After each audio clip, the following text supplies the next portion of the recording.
több gólt rúg. Nincs les, gólhelyzet, be kellene rugni, és gól! Vezet a Ferencváros, Zavadzki a góllövő. Pozitív meg emberrel.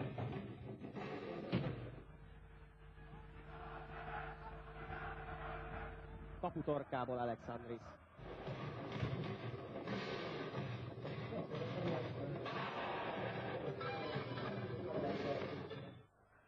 Júj, baj lehet, Kaklamakosz vette volna át a labdát, Seiler mellett elhozzák, Ivics. 1-1. Páling.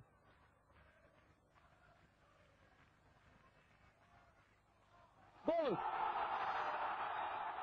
Horváth Ferenc talán a gólszerző, de gyanítom, hogy inkább Verassánovics fejelte a saját kapujába.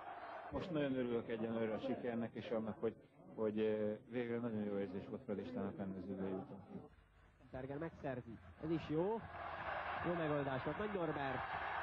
Natalán, Zavadzki.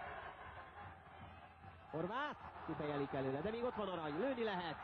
Jó is, gól! Bomba gól! 3-1. Ez az.